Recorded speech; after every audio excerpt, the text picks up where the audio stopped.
Welcome to the Stewardship Network's monthly webcast. My name is Rob Luzinski, and I am the community coordinator at the Stewardship Network. I would first like to just tell you a little bit about the Stewardship Network and some things that we have got going on before we get into our presentation today. But first, a little bit about us. TSN is a 501c3 nonprofit organization with an award-winning 20-year history. We are now serving 20 plus place-based member communities across the Great Lakes with emerging presences across the country. And our free TSN webcasts happen on the second Wednesday of each month in the Eastern Time Zone's noon hour. Our mission: we exist to connect, equip, and mobilize people and organizations to care for land and water in their communities. We connect the specialized knowledge we've collected from and for TSN member communities, and we share it as widely as possible. Equip, we remove hurdles for TSN member communities so they can pour thousands of annual work hours into their ecosystems. And mobilize, through our TSN member communities, we make collaborative ecological stewardship accessible for all. And of course, if you've been following us for any period in the recent past, you will have heard of the next program that I'm going to talk about. The Spring Challenge has just ended not so long ago on June 30th, and it was so wonderful that I have to tell you about it again. But you can learn about it at stewardshipnetwork.org/spring if you want to read more or to catch up on anything of what I'm about to talk about today. 2024 results. You're always a little nervous before you start a program like this. Who's going to show up? Who's going to submit? All of that. And I got to say, you came through. So we had 58,906 total hours of stewardship reported, which is a new record for this recent era of the Spring Challenge, and up 16%. We had 13,521 total participants, which is just 83 people short of our record. So we're still very happy about that one. And it was almost $2 million in work hour value poured into our local ecosystems. And our goal here is to document and to share and to celebrate the work that you all are doing. That is all work that you all are doing, organizing your work days, getting out there as volunteers, working as professionals in the field. So absolutely incredible. And we're just happy to be here to celebrate it with you and to document it. And, we should all be pretty proud of that. So another aspect of the Spring Challenge, in celebration of TSN Spring, we had a donor offer a generous one-to-one match. So the deal was, if we could raise $10,000 before July ended, they would add another $10,000 to that. Now, many of you folks will know, working in nonprofits and all of that, opportunities like this keep TSN going and ensure that next year's Spring Challenge keeps up this great momentum. Of course, as a nonprofit, we could not do it without the generous support of all of our donors. And so we were tasked with a challenge. We had to, once again, try to rally our supporters to try to, make those donations and try to get this match. So let me tell you about how it went, right?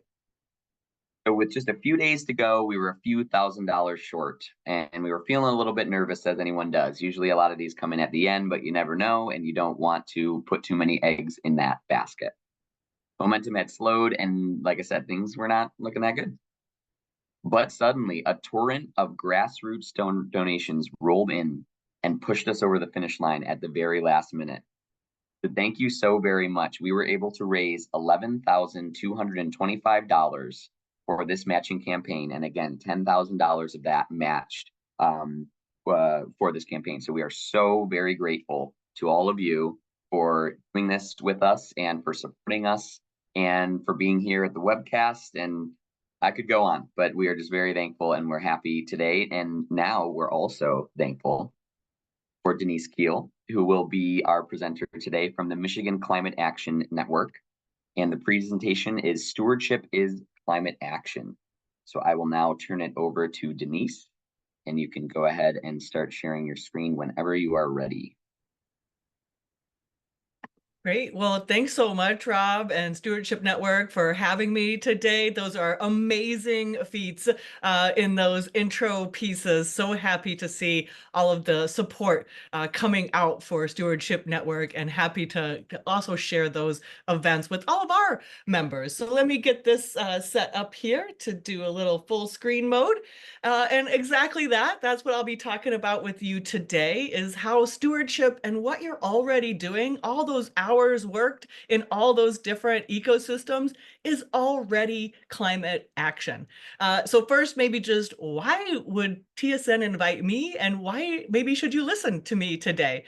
Before I took over the Michigan Climate Action Network, I was a former farmer. I grew up on a big hog farm in Iowa. And then I went to school to study trees. My undergraduate is in forestry and worked in those field positions for a couple years before I went back to grad school and got my PhD in political science at Syracuse. And for the last about 15 years, I was a professor at Western Michigan University in Kalamazoo, Michigan, teaching on environmental policy and politics, where I started innumerable groups around climate change, as this has become the existential piece that I have worked on. And then in 2022, I made the big leap and left my tenured position and am doing advocacy full time. And it's my privilege to lead the Michigan Climate Action Network and to really think about how we can expand the work that we've been doing with partners like TSM. Because stewardship is really crucial to shaping effective responses to climate change and developing the skills of the next generation of leaders to empower that personal and collective action. Our call to action today is going to explore how we can build on and transform national and existing Michiganders beliefs. I know there's a lot of folks on this Zoom from all over, so welcome. We're going to touch a little bit on Michigan, but these concepts should be relatable to everyone. And then we're going to talk a little bit about the importance of a justice-centered approach and how stewardship is already aligned with what we might think of as climate justice.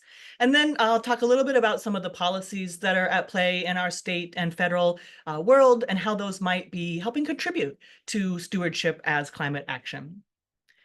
If you're not already familiar with this term, unfortunately, right, welcome to the Anthropocene. This visual is from University of Reading professor Ed Hawkins, who really shows clearly how vividly global average temperatures have already risen by 1.1 degrees over the last couple centuries, most of that within the last 70 years, or since World War II.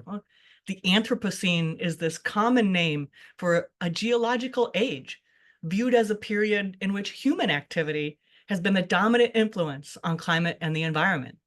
I'll use a lot of pieces from the Yale program on climate change communications, and they always advise people to talk about climate change as it's real. So it is real, that it's us, right? These are contributions from human greenhouse gases. It's bad, right? The urgency of this moment cannot be understated. Despite decades of warnings from scientists and pledges from leaders, we're burning more fossil fuels than ever, which means the atmospheric levels of all those greenhouse gases, carbon dioxide, methane, nitrous oxide, reached all new time highs last year in 2023. And entirely unsurprising to all of you who listen to and follow the natural science, that means the planet's temperature has also continued to rise. 2023 was the planet's warmest year by far. And by that, I mean even farther than this historical temperature record. I'm talking about the 150,000 years that we can go back into the ice core data and understand the real planet's temperature record. So we are now in a temperature zone that is pushing the world to a state not seen since prior to human civilization. So it's real, it's bad, it's us.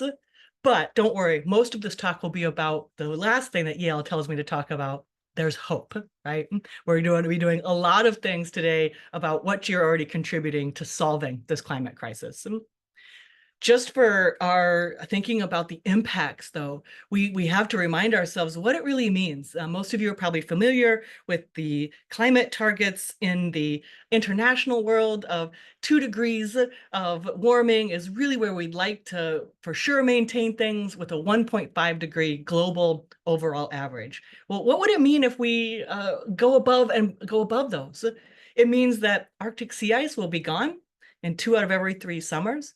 For all of you as natural habitat ecosystem warriors out there, the loss of insects and other species is, of course, devastating. Drought and wildfires, all of the impacts that we know about.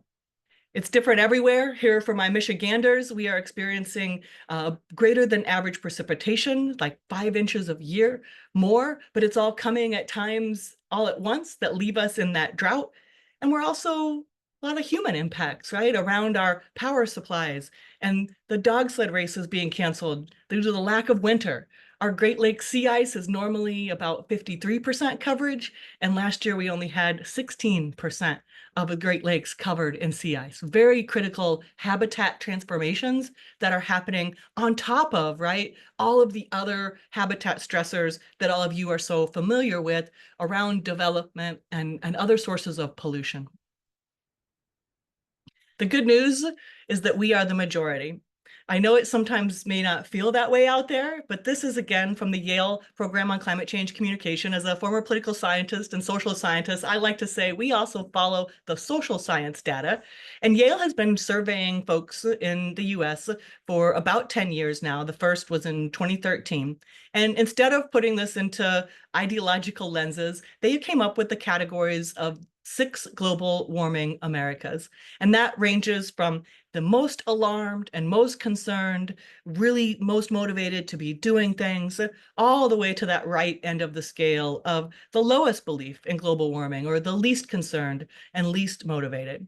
And it's worth noting that this has doubled. The folks who are alarmed or concerned has more than doubled over those 10 years. And if we were to add together our alarmed and our concerned, that's already 58% of the American population that understands climate change is happening and they're worried or concerned about it.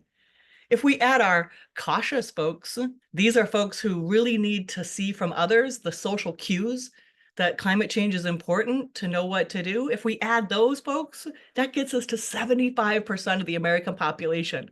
So I like to say that no matter, it's not like every room is the same, right? But no matter what room you are in, 7 out of 10 Americans understand climate change is happening and are concerned about it. This really is a collective action issue, and we need to be galvanizing the folks who already believe this is happening. The dismissives, the folks who are climate deniers, that number from over the last 10 years has ranged from around 7% to around 11%, and it really hasn't changed over time. And what finally I think dawned on folks like me and advocates out there is we were spending a lot of time trying to convince deniers a number that they were never going to change their position. So instead of putting all our energy into convincing 9% of the population, or even 19% of the population, if you add the doubtful, we'd rather put our energy into galvanizing the 75% of folks. And I hope that this will give you some confidence when you're out there talking about this in the world, to know that you are not alone. Indeed, one of the best things that we can do is talk about it. One of the things that we think about with climate is, okay, all these folks believe and are concerned, but in the States, how many of us are actually doing something or talking about it? Turns out only about a third of us are even talking about climate change or hearing about it in the media once per week. And that's not enough, right? We need to be making sure we are showing that majority and supporting each other. And the study at the bottom here was really critical to my understanding of this. This is from Nature Communications just a couple years ago. And what they did was survey folks and say, how many people, this is Americans again, how many people in America do you think are alarmed or concerned about climate change? And when we ask regular folks that, they only think 20 or 30% of Americans are alarmed or concerned. And I just showed you that's just not the truth, right? Indeed, the opposite is true. And we suffer from a cognitive dissonance, a pluralistic ignorance, this belief that We're not the majority that where there's a false perception out there. And so we're really being silenced by a vocal minority. And our role in this whole mission is to reach out and connect and support those folks, right? So what the Michigan Climate Action Network does, there's a little QR code there. If you want to come check us out, join us, you can always find me and follow up and ask any other questions. We're a network of about 150 groups and 40,000 individuals here in Michigan, in the US. And our whole mission is to amplify, connect, and support the folks who are leading on bold and equitable climate action.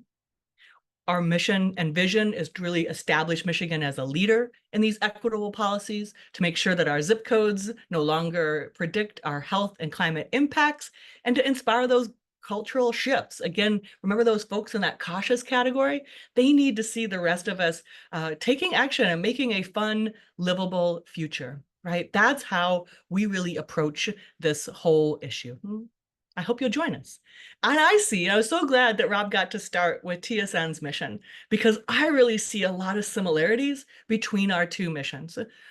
TSN, of course, exists to connect, equip, and mobilize, and we exist to connect, support, and amplify. Very, very similar, mostly also in the connection piece, bringing together like-minded folks who are all working together towards a common goal, and that support feature. But it's also about action, right? And as a former forester, I just had to look up, back up the differences, right? Conservation, preservation, all of these different ways that we think about that lead into stewardship. The MyCan network is much the same, lots of different strategies and tactics, but all leading towards one goal. But I really, really like the emphasis on action from the Stewardship Network, which we try to emulate. The really definition of stewardship as being the opposite of neglect. When all of us are acting toward those common goals, we can achieve a lot. So that's my little intro spiel. I want to turn now to our second kind of prong of the talk. Well, what do we mean by natural-based climate change solutions, and how are these connected to justice? What are we really talking about here, and how can this work?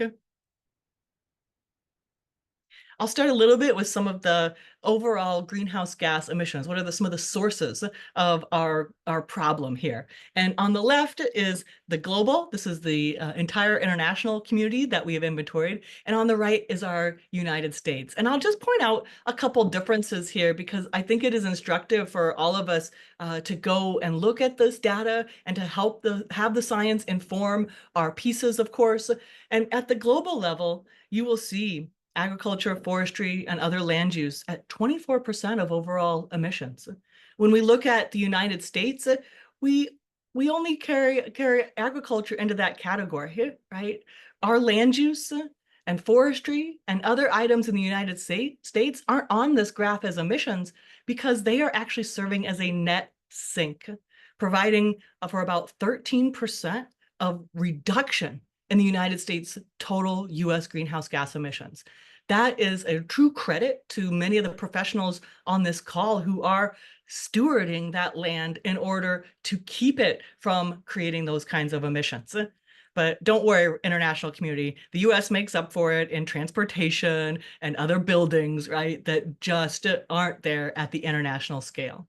But the first thing really, and the big takeaway here, is that your work is serving as a sink in not only not letting land become developed so that it is producing these greenhouse gases, but that is also potentially sequestering these pieces.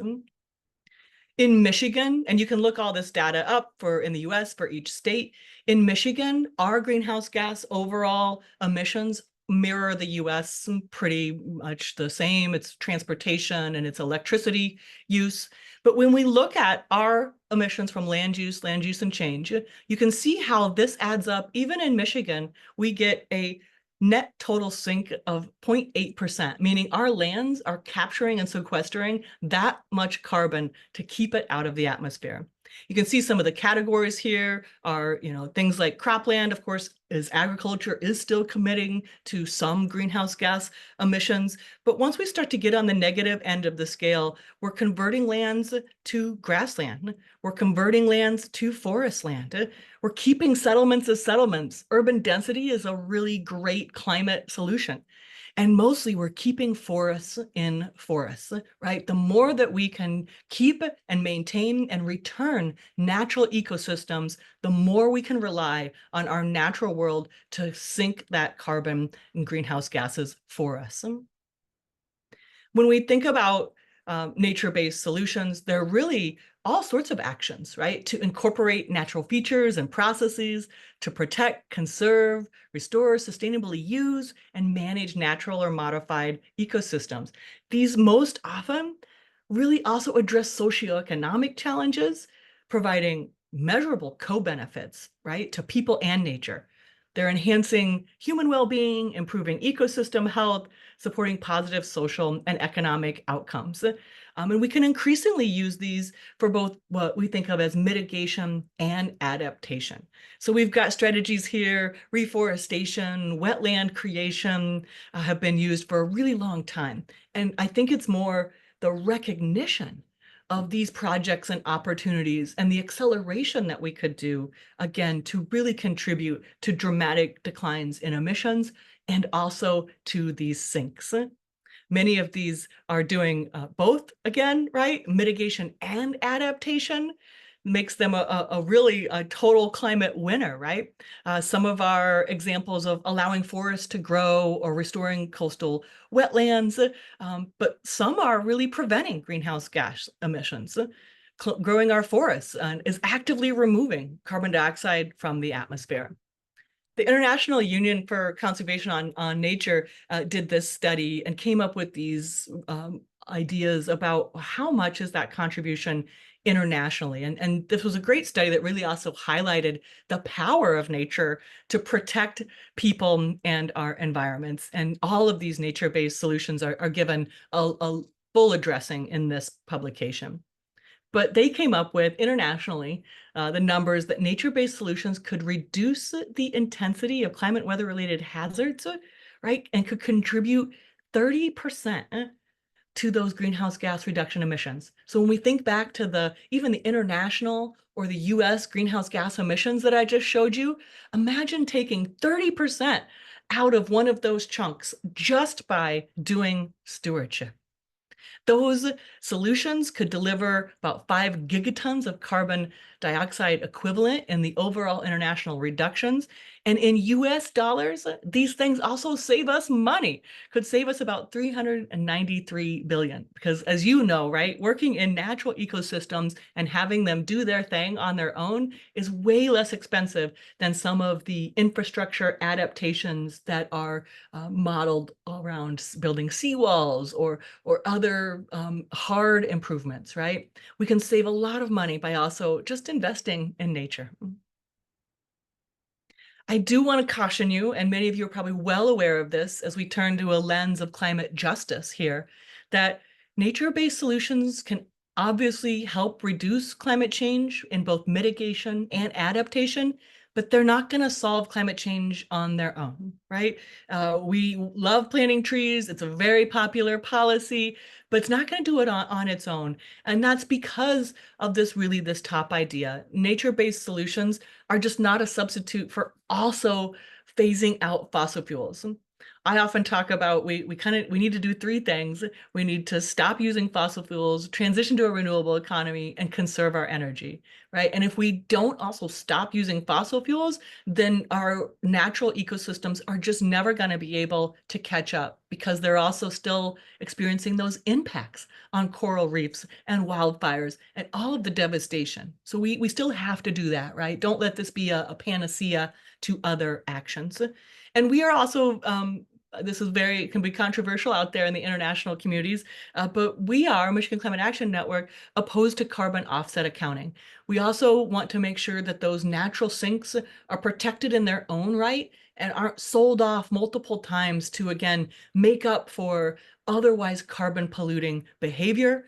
And we should make sure that we're designing these systems with experts like you to really provide those measurable benefits, right? You all know it's not just about preserving or conserving a pocket of land. It's about really the opposite of neglect and making sure it is providing those benefits. We also have to look at indigenous knowledge and local communities. These are often, of course, sole sources of cultural, ecological, religious rights. And we can make an integrated, intersectional approach when we think about natural-based solutions. If you're not familiar, this is a great report from a climate justice organization in the United States. It's called Hoodwinked in the Hothouse. And I just show their graphic for folks in this community because really the whole transition from a climate justice perspective is that we need to move away from a market-based corporate structure to a more ecological worldview. And I hope that most of you would agree that when we start with an ecological worldview, as nature-based solutions are showing us, we can solve a lot of problems at the same time while delivering justice to our communities. And more than ever before, the climate movement is moving towards this climate justice narrative, and you can see some of the differences, right? Instead of those seawalls and industrial fixes, we're going to use indigenous knowledge. And there's your word, stewardship, right? Instead of having defined by uniform, monocultural, commodified systems and practices in our natural world, we need a world that's defined by local diversity of design and practices, rooted in traditional ecological knowledge that serves communities and ecosystems. If you haven't ventured into the climate justice movement, I think you'll find a lot of values aligning for the Stewardship Network with climate justice and the approach and the types of solutions that we need to support. I'll talk a little bit about policies, just to give folks the lay of the land. And again, my international folks will talk a little bit about US and a little bit about Michigan, just so you all know what's going on, and see some ways that we can learn from each other and learn about US and Michigan-based policies so that you don't make mistakes we've made, and so that you can help me figure out ways to make these policies even better. But you'll see a lot of attention to nature-based solutions in our US and Michigan-based policies, which is really great news. From the President Biden, the current Biden administration, we have had an executive order that has absolutely explicitly drawn attention to something called 30 by 30, which is a campaign to connect and conserve, right, 30% of lands and waters by 2030. And their problems identification here is very similar to what we just talked about, right? The disappearance of nature with the existential threat of climate change, and also thinking about how humans are connected to that ecosystem, wanting to make sure that there is equitable access to the outdoors. So this was a 2023 report called America the Beautiful that really puts out a roadmap that the administration is currently using to lead a 10-year campaign to restore the lands and waters on which we all depend, and to pursue a collaborative and inclusive approach. They need lots of great conservationists, right? So those of you that are in this work area, you've got a huge contribution to make sure that this program gets done well. Very similarly, here in Michigan, in 2020, our governor issued an executive directive and we created the Michigan Healthy Climate Plan. It includes normal stuff you would think that I would work on about, stopping those fossil fuels and transitions to renewable energy. But again, it also includes a huge component for nature-based solutions. And it follows that federal model of adopting at least 30% of Michigan's air, land, and water should be conserved as part of this project to naturally capture greenhouse gas emissions, to stop the emissions from occurring, and to protect biodiversity. And you'll see that same equitable access. Again, our nature-based solutions aren't just helping us solve climate change, they're helping us build strong and resilient ecosystems and human communities. And that is a true win-win-win. So how are we doing in Michigan? We started with an inventory just to kind of give you some numbers here. So this is Michigan. For all of you that are not familiar with our beautiful state, please come visit Stewardship Network and Michigan Climate Action Network anytime here in Michigan. And so we said, well, we got to start with knowing, well, how much is already there? And you'll see we have an upper peninsula and a lower peninsula. If you're not familiar with Michiganders, we all use our hands to tell you where we are. It is the thumb state. But we have total protected land pretty good, right? Of just over 9 million acres at about 25%. So, hey, easy, Michigan, to get to your 30%, right?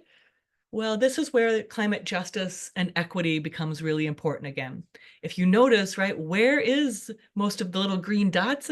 Mostly in our Upper Peninsula and in our up north woods, not in Detroit, in Grand Rapids, Ann Arbor, my own Kalamazoo, where most of the people are, right? We have a real huge division here in equitable access to forest lands, to natural lands, and to that overall piece, right? And this is where we need to think about addressing climate change isn't just about reducing emissions, right? We could easily add another 5% of land up north somewhere and say, job done, we're doing our contribution to climate change. But that would in no way be addressing equity in our state. And so we really have a lot of work to do to think about our lower half of the lower peninsula and where and how we can increase conservation and stewardship. And some of that is already beginning, even in that little insert between my hometown where I'm at in Kalamazoo and Grand Rapids, thinking about where are the connection spots that we could really think about the intact forests that could or should continue to be protected. How do we think about the other 70% of our state and making sure it is also connected and stewarded and representative of both ecosystem and human populations and communities?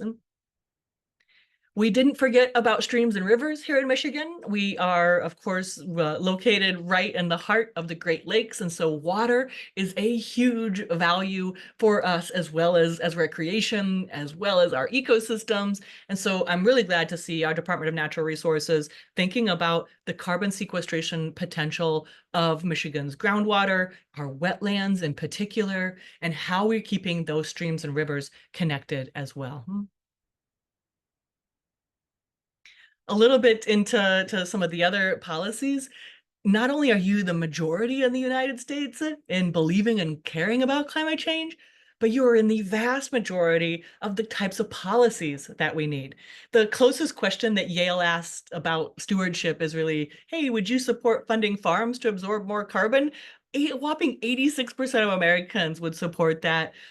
Job training, moving from fossil fuels, some of the regular policies you would think of. But just remember, all of these policies, again, have huge support. It doesn't feel that way sometimes. And again, that's why we're here. That's why TSN is here to connect you and mobilize that kind of support. Here in Michigan, we last fall passed a 2023 climate and energy legislation. And I won't walk you through all of this. There are essentially some really good things that we are providing 60% renewable energy by 2035. We are now required to think about climate and health and equity in some of our planning decisions, and we're increasing the ability for rooftop solar. But it's this critique that Michigan Climate Action Network has put out that I really want to draw your attention to. And if you're in Michigan or other states are thinking about these types of policies, we need to work on our definitions of renewables. Renewable in Michigan does include biomass, biogas from factory farms, landfill gas, waste incineration, a lot of really unfriendly practices rather than those natural-based solutions. And one of our concerns with this type of definition of clean energy, and so if you're out there working on these, maybe you got a chance to stop it in your state or your country, our concern here is this will incentivize some of the polluting forms, right? This means more factory farms, landfills, that those could be sources of renewable energy we find incredibly problematic and would much rather replace those with, again, our natural-based solutions. So that's something to watch for as you're creating policies in your states and countries. Michigan, it also gets a lot of, there's a lot of pressure in our state right now. What we did was create a siting law, which gives the state ultimate authority. There is still local control. It has to go through many processes to think about, well, how much land do we really need to make this transition to solar? That's a question I get asked a lot. And it turns out we need about 250,000 acres of solar in Michigan to meet those goals that I just talked about. That sounds like a lot, right? Maybe not to you as conservationists who deal with land numbers all the time, but it sounds like a lot to most regular people. But then we have to say, well, how much is already in corn production, right? That is producing greenhouse gas emissions, about 2.5 million acres. How much of that is producing a biofuel called ethanol in Michigan? 750,000 acres.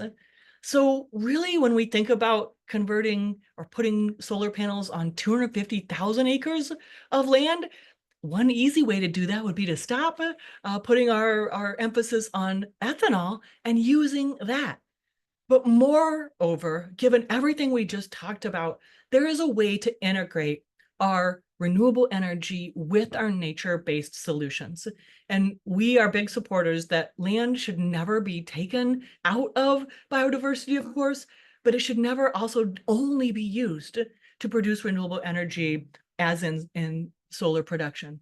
We think that we should be consulting with experts like you to figure out where those spaces should be while we're trying to conserve that land on the map I showed you earlier. We also need to overlay that with where could solar panels go?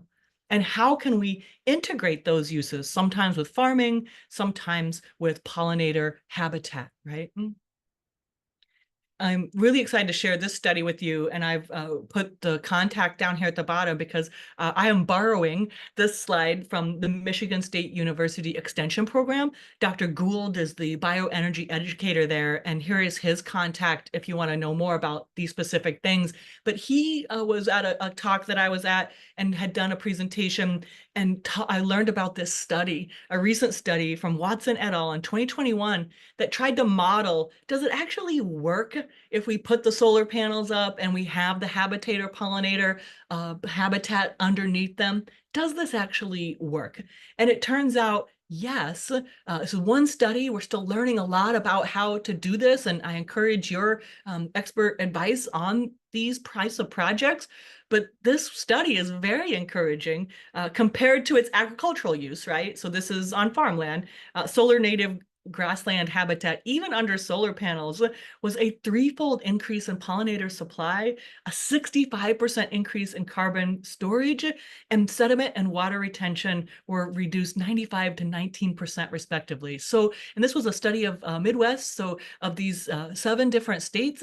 So very, very encouraging preliminary scientific results for the idea of integrating solar renewable energy with biodiversity and habitat creation. We are also working a little bit on the United States passed the Inflation Reduction Act in 2022, and it has a lot of tax incentives and for folks to do this work, right? Again, one of the things that we would like to do with all of you is continue to press for, you're putting those residential solar panels on, where are you doing them? Can we make that also habitat in your yard and integrate these solutions?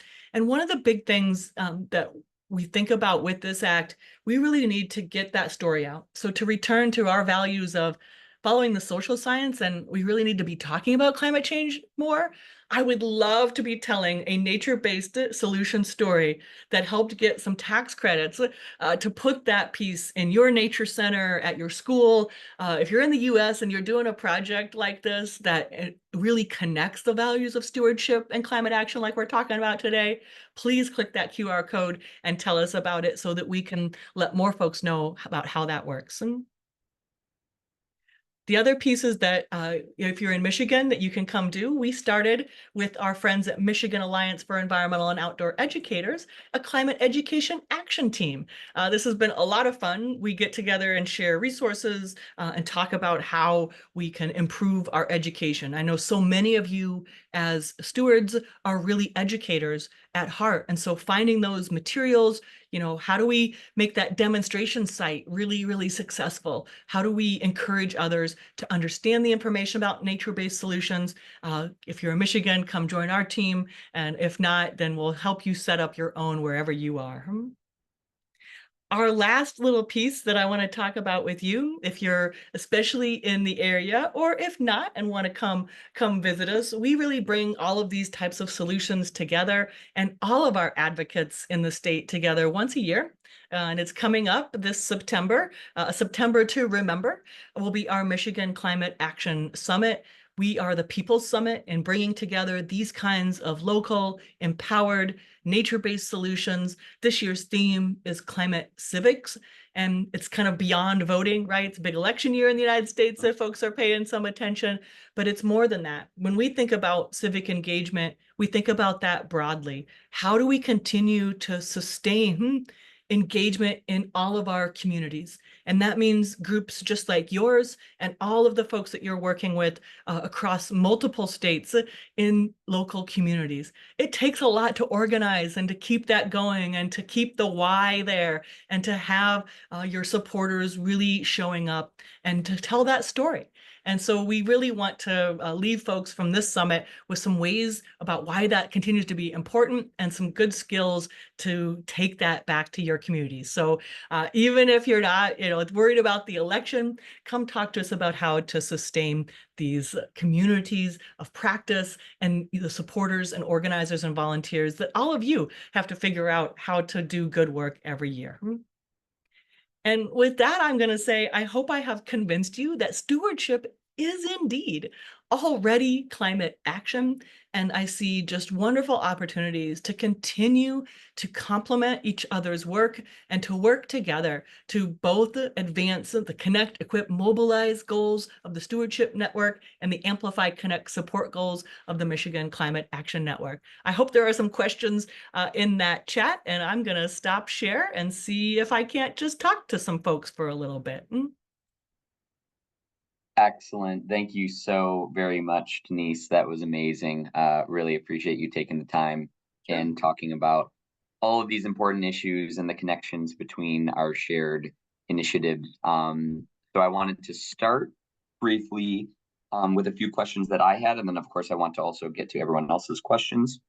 So one kind of practical question I'm wondering is, do you have any recommendations or tips or strategies for folks that are organizing environmental stewardship work days and they want to put those work days in the context of this larger climate conversation? And maybe you don't have the opportunity to share a PowerPoint with them or whatever, but maybe you could follow up with materials afterwards or what have you. But I'm just curious, do you have any tips for the folks out there about establishing the context for the stewardship work by describing the connection to climate justice?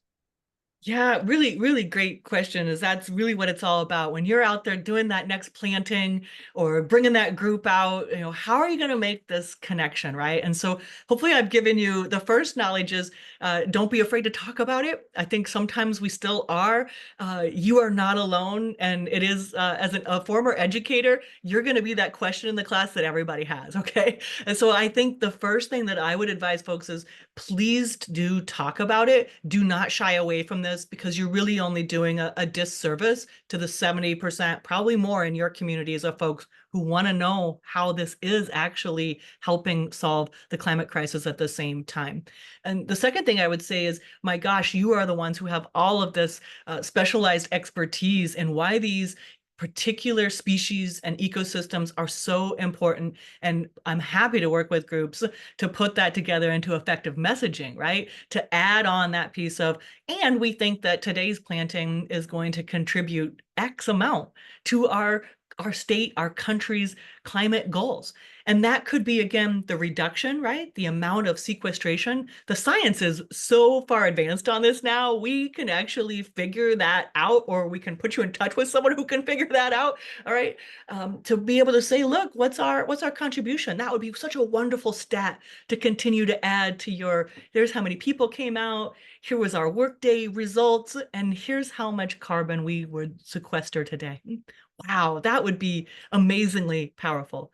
The other piece, I think, along the lines of justice is I know you all are thinking about where we increase biodiversity and how we think about access to nature. Because for you and for us, right, it's also about getting folks into the movement. And if you don't have access and you don't learn to love it, then why would you care?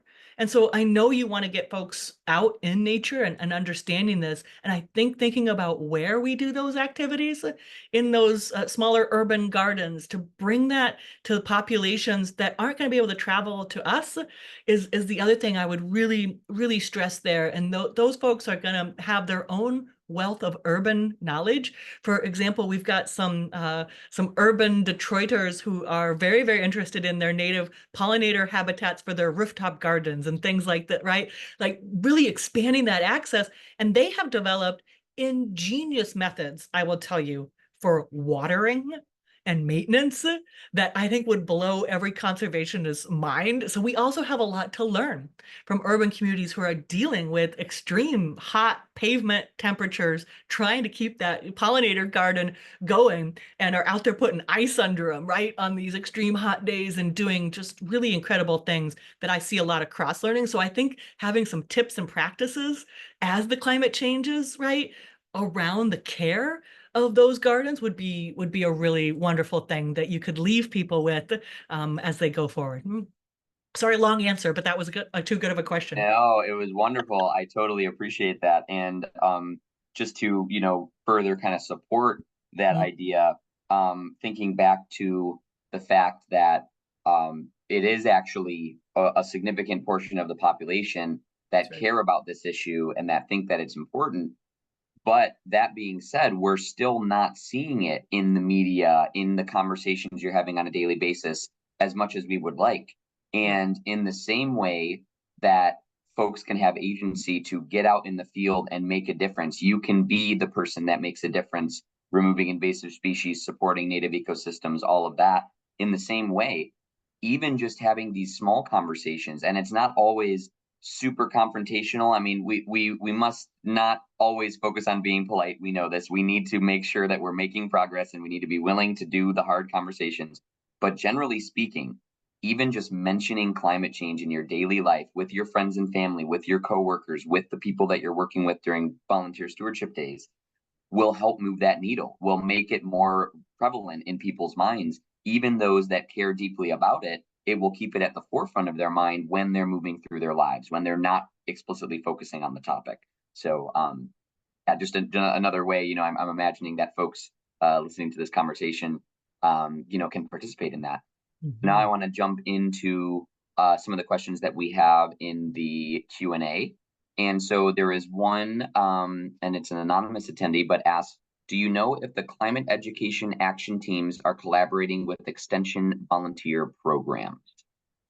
Yes, I know ours is because that's why I had to steal Charles's slide and give you his contact information because of course we want to make sure that the extension, that's where our research is, right? And again, following the natural science, following the social science, and adding on the humanistic perspective. And I would hope that everyone is out there. We need everybody we can get.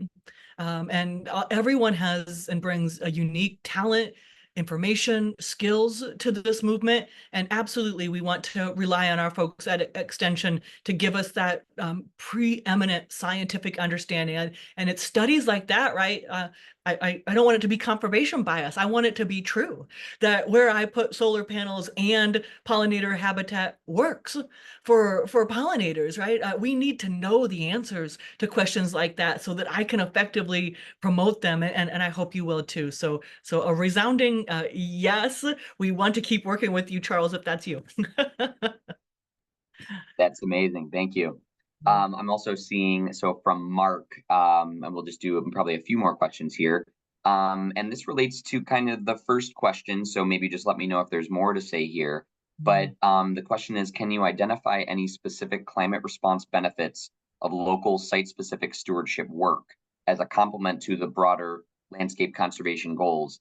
And just to restate a little bit before, thinking about, of course, you look at a healthy native ecosystem, and it's becoming easier and easier to quantify the benefits of the CO2 benefits, the climate change benefits of Mhm. having those intact native ecosystems through, drone imaging and GIS, and you're doing tree cover and all of that kind of stuff. So you can say us preserving this area is going to maintain that, and or this change in habitat landscape that we're looking for is going to result in this much more, right?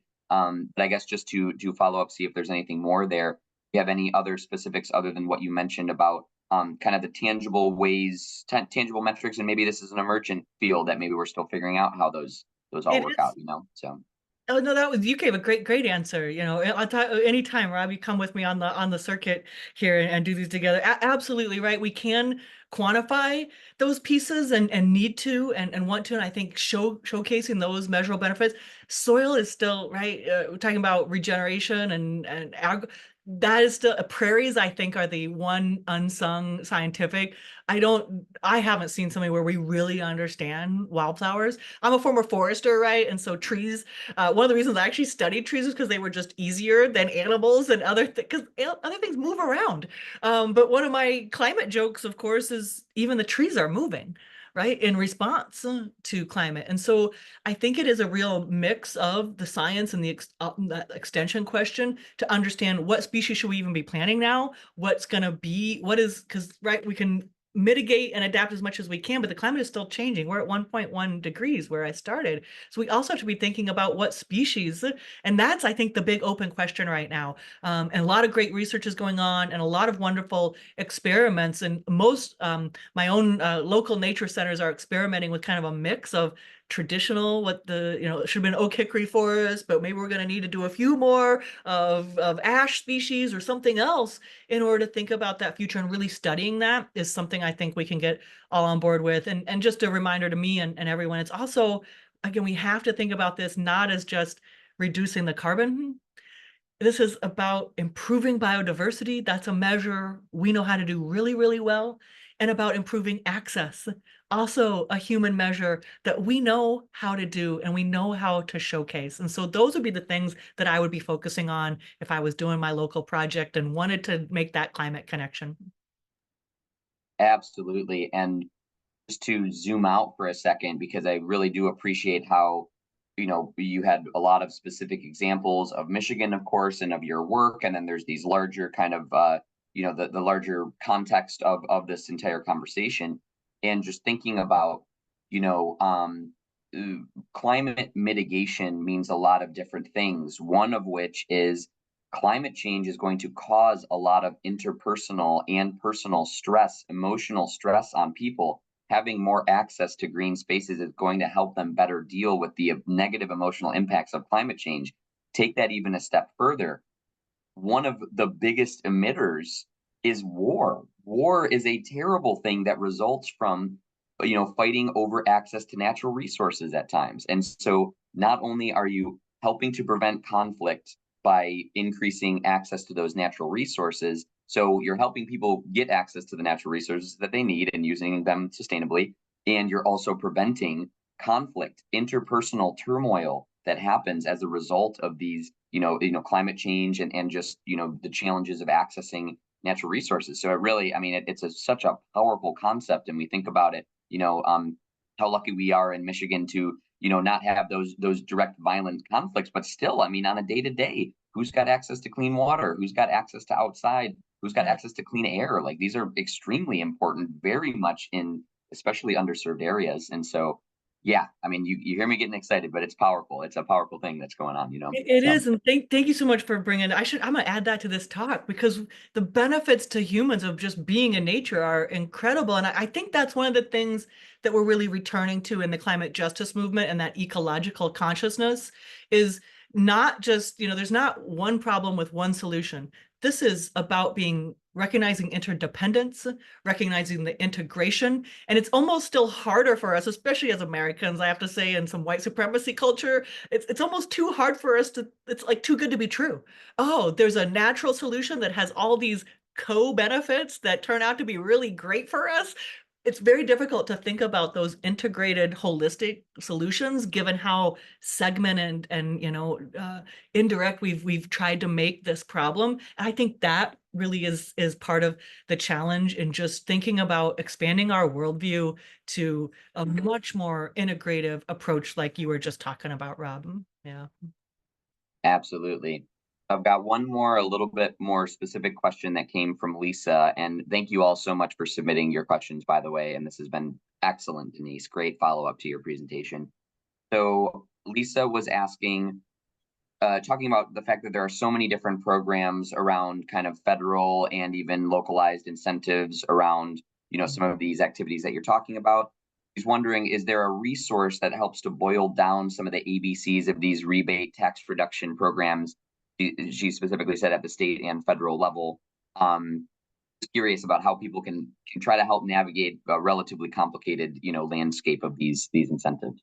Yeah, well, thank you for delivering that big softball. I'm hopefully going to hit it out of the park with on our website, right? Absolutely. And so many groups, it's a lot out there to like drill down and understand. And it's a lot of tax credits and some other pieces that are a little complicated. But the big thing, if folks don't understand the Inflation Reduction Act and the bipartisan infrastructure pieces that have passed in the states in the last couple of years, right? It's not just businesses and utility. This is open to all nonprofits, to schools, this is really expanded who can apply. And we've got, thanks for throwing the website in there. On that Inflation Reduction Act story page, we've got a whole set of explainer resources, what's available to you.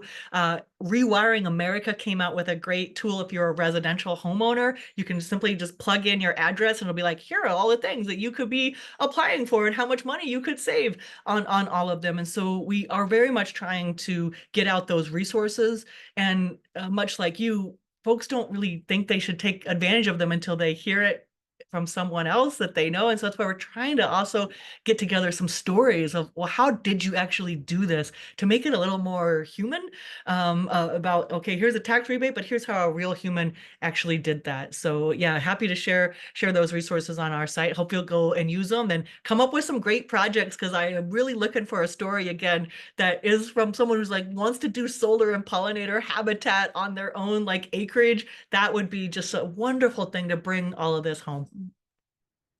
I love it. Thank you so much, Denise. It was excellent to talk to you. Great presentation. Lots of good things chatting about it afterwards.